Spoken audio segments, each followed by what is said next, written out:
Y nos centramos también en conocer algo más sobre un libro del que te voy a hablar enseguida con Gregorio Cabrera. Él es autor del libro Antonio Corujo, Siglos de Arena y Sal. Gregorio, ¿qué tal? ¿Cómo estás? Muy buenos días, encantado de saludarte. Buenos días a tu audiencia. Igualmente, y de poder hablar contigo, no solo de literatura, sino entiendo también un poco de la vida, ¿no? Que hay veces que hay conversaciones bueno, que fluyen y nacen solas. Bueno, antes de empezar a hablar del libro, eh, ¿cómo cierras este año 2023? Desde tu punto de vista, cuando sacas un libro, entiendo que es importante para ti y que encima que habla también, ¿no? De nuestra tierra y habla de Canarias. Bueno, pues cierro el año con la sensación de haber cerrado un ciclo, porque ha sido un proceso maravilloso, pero largo al mismo tiempo y duro, porque a mí, yo la verdad es que yo empecé en el mundo del periodismo escrito, porque yo soy una persona tímida, entonces yo comprendí rápidamente que yo me necesitaba expresarme a través de la escritura. Pero al mismo tiempo, para mí escribir no es fácil, porque digamos que cada párrafo es como llegar a una isla y una vez que abandonas esa isla y ya la conoces, tienes que llegar al siguiente párrafo y terminar el capítulo. Y encima este es el segundo libro que he escrito, dos biografías por encargo de la Fundación César Manrique. Y yo básicamente he trabajado en prensa escrita. Y claro, no es lo mismo hacer un reportaje, una entrevista, un artículo corto de opinión o lo que sea que un libro. Realmente te exige mucho, te exige mucha continuidad y te exige también dejar de lado muchas cosas, porque realmente, al menos en mi caso, entiendo que habrá gente que tiene otra facilidad, pero en mi caso necesito sentarme durante unos meses al menos para llegar a buen puerto, como espero que haya sido el caso. Seguro que sí. Porque además, como dices, claro, te tienes que abstraer por completo porque cuando, entiendo, escribes una novela, a lo mejor pues puede haber un poquito más no sé, de descontrol entre comillas, porque una novela pues no deja de ser ficción, pero cuando hablas de una biografía no puedes cometer un error porque estás hablando de la vida de alguien y le estás cambiando su vida. Totalmente cierto, porque además hay un componente de responsabilidad, que ahí, aunque el libro, para quien lo lea, yo siempre escribo de una manera un tanto novelada.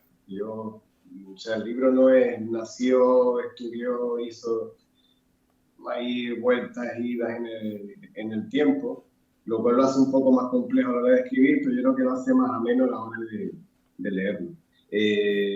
La anterior biografía estaba basada en José Molina Rosa, que ahora lleva ese nombre del Hospital General de Lanzarote, un médico y poeta, y era un señor que estaba fallecido.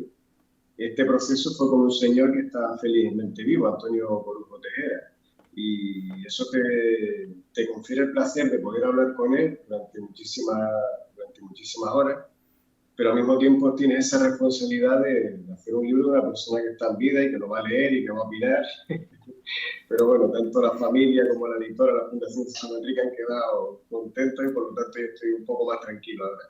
Claro, como dices tú, tiene la parte buena y la parte mala, ¿no? La parte buena es que cualquier dato sobre el que tengas dudas te lo puede corroborar y te puede decir, oye, pues mira, es verdad, esto pasó así o fue así, pero por otro lado, como no le guste, oye, que has escrito aquí que es mi vida, ¿no? Y no ha sido el caso, entiendo, ¿no? No, no, y aparte hay una cosa, que la memoria también, la memoria de todos nosotros y nosotras es tramposa, ¿no? Y él en su caso tiene una memoria prodigiosa.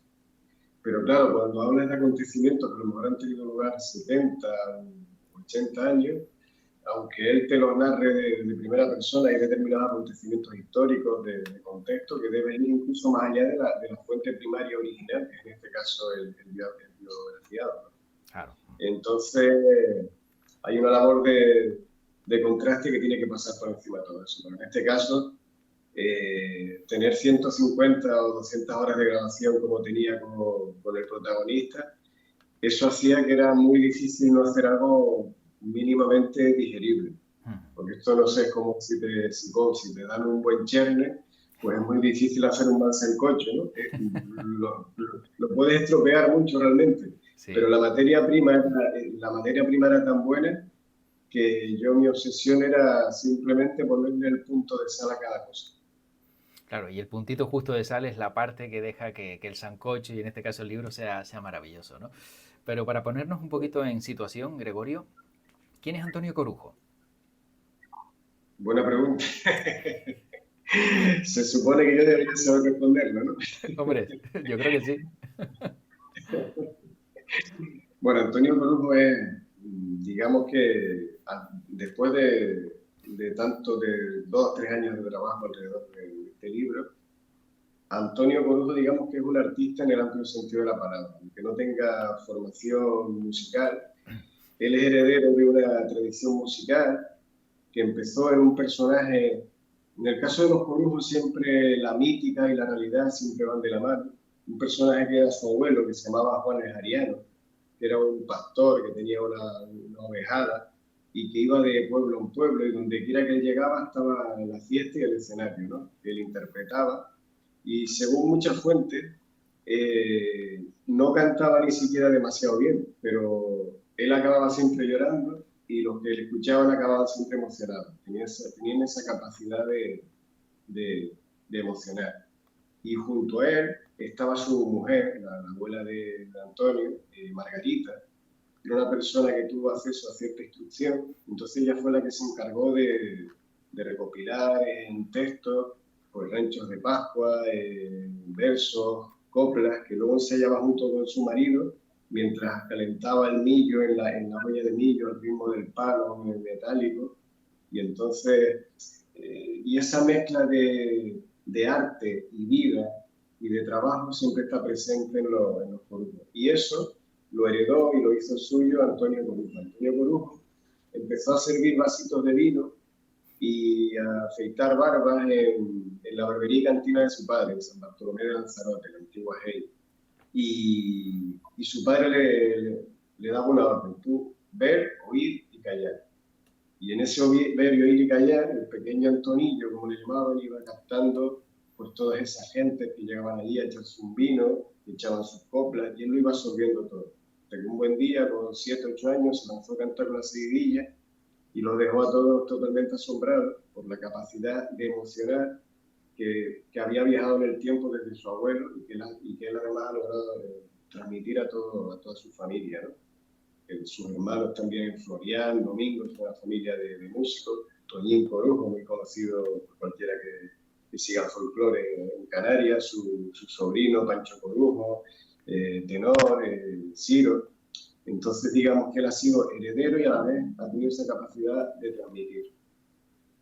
Qué resumen más bonito porque has hablado de su infancia, ¿no? De cómo eran las cosas antes, ¿no? También fíjate, de pequeñito ya, pues trabajando, ¿no? Que eso era una tradición familiar, ¿no? O sea, tú mientras vas estudiando un poco, si puedes, a trabajar aquí, el consejo fundamental de oír, ver y callar, pero sobre todo me llama muchísimo la atención, Gregorio, el hecho de que no fuera una persona que cantara bien, pero que conseguía emocionar. Y eso muchas veces para algunos no se entiende, ¿no? Que o te dedicas a esto y lo haces bien o no vale. Pero en este caso, ni aún cantando bien, que logres emocionar, eso no lo consigue todo el mundo. Claro, al margen de las horas de grabación con él, que como decíamos es el pilar fundamental del texto, pues claro, yo he recurrido a muchas personas del mundo de la música, del arte, historiadores, gente que conoce muchísimo lo que es la tradición oral y tradicional de Canarias, gente de tanto peso como Maximiliano Trapero, Domingo Rodríguez del Colorado, Geray Rodríguez, y todos coinciden en que, al igual que su abuelo, Antonio Corujo es puro arte, en el sentido de que él hace suyo aquello que interpreta. Antonio es incapaz de interpretar algo que no le resuene por dentro, que para él no tenga un significado o una denuncia social incluso. Por eso, por ejemplo, que es otra raíz importante en su biografía, él fue el que no lo recuperó, sí popularizó y sobre todo lo llevó a los colegios y a los institutos la labor de Víctor Fernández el Salinero, que era un versador, trabajaba en las salinas de Janubio, al sur de Lanzarote, las más grandes de Canarias, y él era un improvisador. Y era una persona que Antonio siempre le llamó mucho la atención, y para él decía que para él Víctor Fernández Salinero era como el Quijote, por esa denuncia social que encarnaba también. Él, por ejemplo, decía que si tenía un verso que a mí me gusta mucho, una coplilla que decía, si yo pongo en la alcaldía mi medianero, se hace en la alcaldía lo que yo quiero. Yo utilizo en algún reportaje para hablar de la corrupción y, y que demuestra esa actualidad. Claro. Y hoy, por ejemplo, el Teatro Insular de Lanzarote lleva el nombre del Salinero. Y todo el mundo en Lanzarote asume al Salinero como algo propio. Y eso no habría sido así, o no sería tan así, sin la labor educativa que hizo Antonio también. Lo que, fíjate, demuestra, y para algunos que a lo mejor no se han dado cuenta, de que elementos tan importantes como la canción, la copla, ¿no? O los versos también son fundamentales para mostrar quejas o para hablar de, como tú bien indicas, de la actualidad, ¿no? No solo a lo mejor cuenta historias del pasado, sino que también puede hablar de cosas que están pasando y de proyectos futuros, ¿no? O sea, que todas esas quejas siempre se han visto presentes según tú has estudiado en algunas de esas coplas. Sí, exacto. Y por eso Antonio, cuando las conoció, las plasmó en 2 discos, uno editado por el Ayuntamiento de Yaiza y otro que hizo luego con su hijo Toñín. A él siempre pues, le reverberó dentro y para él formaba parte como de su esencia, ¿no? Y él hablaba y a través de ello. Antonio Nigro formó parte de esas tantas familias de Lanzarote que emigraron a Venezuela. Y cuando estaba en Caracas, trabajando de barbero en el Hospital Militar de Caracas, pues él escuchaba la radio. Entonces allí conoció los cantos de los llaneros. Cantos de los llaneros eran cantos de los llanos de Venezuela, de gente campesina, y, y tenían esa misma carga de denuncia social, ¿no? De cómo la gente se empobrecía, de cómo la gente llegaba, tenía que a veces que abandonarlo todo, vender las vacas, ir a la ciudad y lo pasaba fatal. Y entonces hay versos enormes que Antonio, pues viendo, oyendo y callando hasta que ya los recitaba, pues los memorizaba, ¿no? Y es curioso cómo esos versos de los llaneros, cuando él regresó a Canarias, cruzaron el charco con él en su maleta, ¿no?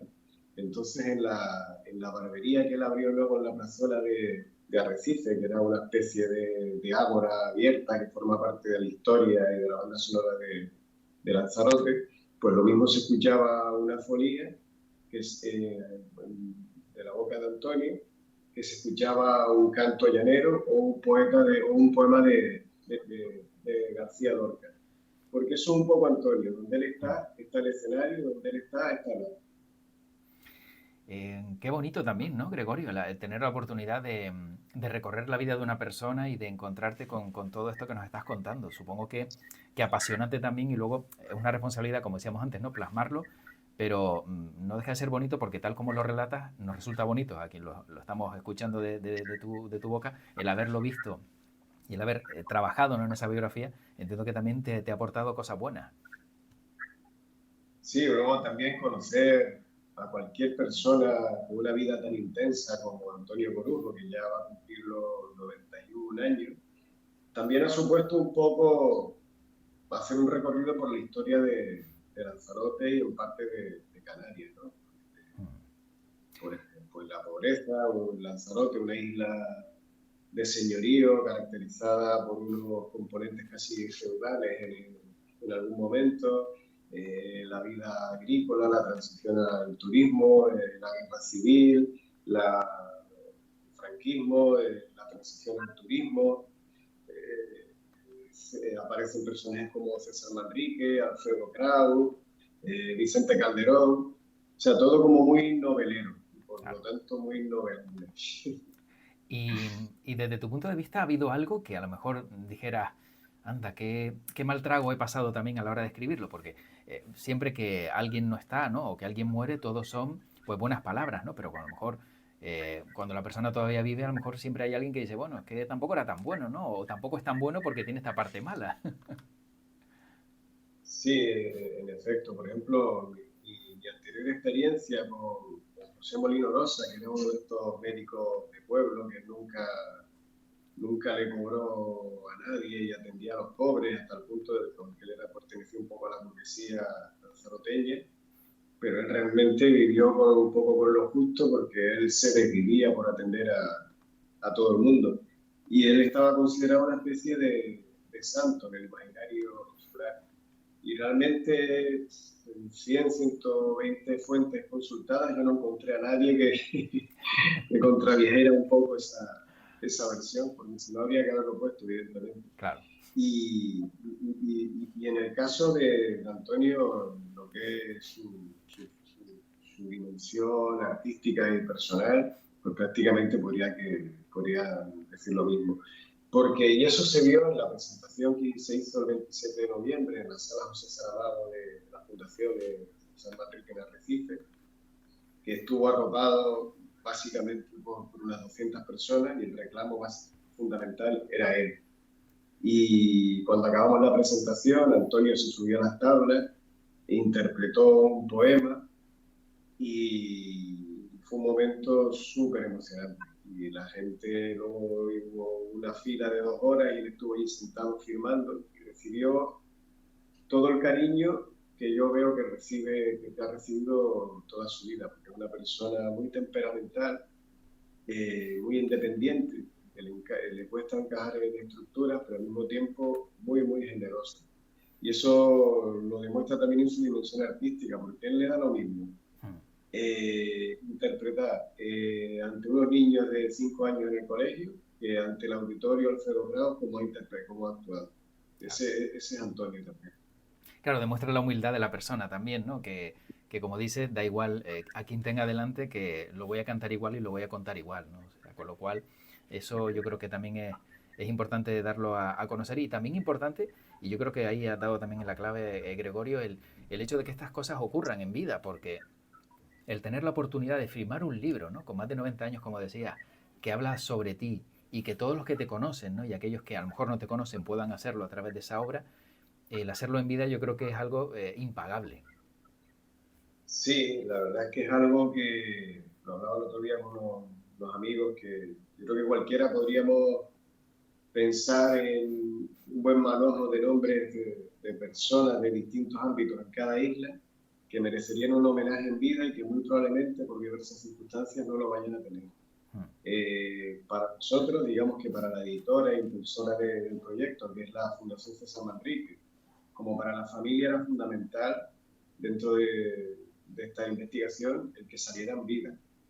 Y la verdad es que me gustaría también poner en valor un poco la colección que inició en su momento la Fundación César Manrique, que se llama Islas de Memoria, porque era un poco porque todo parece que está escrito, todo parece que lo sabemos, pero hay determinados personajes que no están bien documentados y que dicen muchísimo de nosotros mismos, ¿no?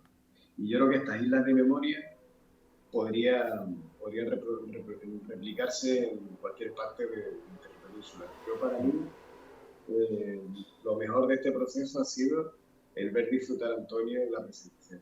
Sin duda. Y que haya tenido su homenaje en vida como se merecía.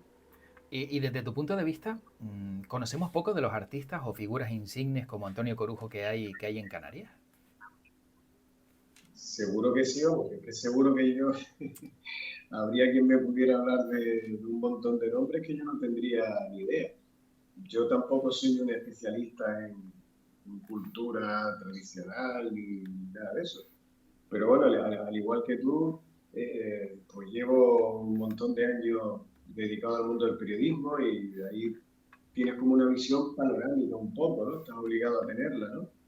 Y aún así estoy seguro que nosotros nos podrían decir muchos nombres que diríamos, pues ni idea.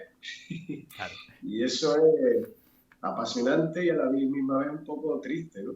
Entonces, yo creo que hay muchas lagunas que rellenar y también hay muchos investigadores e investigadoras que pueden hacer una labor maravillosa. Con el impulso de... Una cosa que pasa en Canarias es que muchas veces si no está el impulso de las administraciones detrás, prácticamente no sale nada en el mundo de la cultura.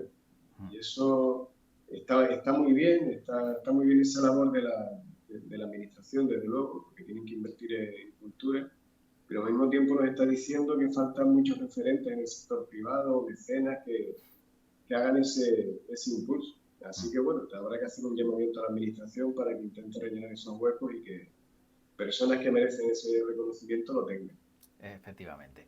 Gregorio, para ir acabando, ¿cómo hacer interesante una biografía? Lo digo para personas, por ejemplo, que están acostumbradas a leer novelas, a leer historias de ficción. Claro, cuando cuentas la vida de alguien, tiene que ser muy atractiva el enganche, ¿no? Para que luego continúes con la lectura, porque no es lo mismo, ¿no? Es un recorrido, es supongo que una evolución, ¿no? De cómo ha ido la persona creciendo durante toda su vida y cómo se logra para que resulte atractivo este tipo de lectura.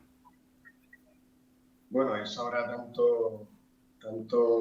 tantas recetas como libros y autores y autoras, ¿no? En mi caso, yo la verdad es que no soy muy lineal escribiendo, lo cual es un poco contradictorio a la hora de afrontar una biografía, pero, pero al igual que cualquiera que haya leído cualquier cosa en su vida, sabemos que las primeras páginas son fundamentales para no abandonarlo, ¿no?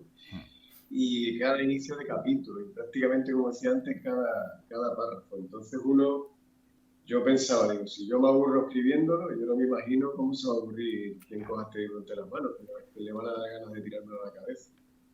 Entonces yo, para mí, a la hora de afrontar cualquier, hasta el más mínimo reportaje, siempre busco como alguna anécdota o un episodio que aparentemente quizá no diga mucho o tenga un carácter anecdótico, pero para mí, por determinadas cuestiones, condensa lo que es la esencia del personaje. Entonces, digamos que este libro, esta biografía, digamos que es una sucesión de episodios que narran determinados acontecimientos, pero que esos acontecimientos son, digamos que, definitorios de lo que es la personalidad y la historia en este caso, de Antonio Curro Tejera. Eso es como fogonazos un poco emocionales que definen al personaje. Eso es lo que busco yo siempre. Bien. Sí, sí, porque es una buena fórmula también, como dices, para atraer, ¿no? Al lector y que se quede, ¿no? También sobre todo a través de anécdotas que siempre gusta mucho pues esas experiencias y todos esos contenidos que se han vivido. Gregorio, ¿dónde se puede encontrar el libro? Que esa es otra también de las preguntas yo creo que fundamentales. Sí, el libro, bueno, se encuentra en las tiendas que tiene Lanzarote de la Fundación César Manrique y en la librería Arrecife, en la librería El Puente de Lanzarote y en distintas librerías por toda Canarias. De todas formas, simplemente entrando en la web de la Fundación César Manrique se puede adquirir online en distintas Vale. plataformas. Sí, que es a lo mejor la forma más sencilla también ahí en Fundación César Manrique, entrar, adquirir el libro de Antonio Corujo, Siglos de Arena y Sal, y ya lo puedes tener también en tu haber. Y el título, el nombre se entiende, pero Siglos de Arena y Sal, ya para acabar, ¿cómo lo explicas? Siglos de la arena no tiene que ver con la calima, aunque podría ser, ahora que estamos inmerso en ella. Bueno, siempre me gusta ponerle como una especie de epígrafe que un poco, como decíamos, que condense un poco la idea, ¿no? Arena es porque Antonio los Corujos desarrollaron su vida y su actividad en el Jable, toda esta zona arenosa central de Lanzarote, que embarca por el noroeste, como dicen los viejos, y desembarca por el este, y que atraviesa toda la isla, y donde se plantan las batatas, las sandías, los melones. Y es un territorio para mí muy peculiar, porque no deja de ser un territorio dunar que se mueve, que cambia, que nada es igual exactamente un día que otro. Entonces eso me permitía ahí unos juegos literarios bastante curiosos, aparte de ser el territorio donde ellos han desarrollado su vida. Y la sal es un poco la referencia a la importancia que tuvo Antonio en la difusión de las coplas de Víctor Fernández el Salinero, Claro. que nació en el pueblo de Las Breñas, en Lanzarote, que es mi pueblo, porque yo vivo en Las Palmas desde hace ya casi 15 años, porque soy conejero, aunque soy más bien isletero ahora, que es donde vivo, a la sombra de los volcanes. ¿Sí? Creo que los conejeros siempre buscamos un volcán cerca. Ahí, ahí, ahí. Y está claro que, y bueno, aquí estamos. que como decías, pues bueno, siempre buscando también la forma, ¿no? También de dar a conocer no solo la historia a través de la biografía, sino también a través del título, como acabas de indicar. Gregorio, ha sido un placer charlar contigo, como autor del libro Antonio Corujo, Siglos de Arena y Sal, y estoy seguro de que aquellos que lo lean, pues lo van a disfrutar, porque cuando las cosas se hacen con pasión, con cariño y con devoción, yo creo que se transmite mucho más como hacía y como hace Antonio Corujo, ¿no? Que, como tú bien indicabas al comienzo, sin saber a lo mejor cantar emociona, y eso es lo importante, poder llegar al corazón. Desde luego que sí. Pues muy agradecido de verdad y gracias por este tiempito para difundir cultura y sobre todo la figura de Antonio Bono. Muchísimas gracias. Un fuerte abrazo, cuídate. Otro igualmente.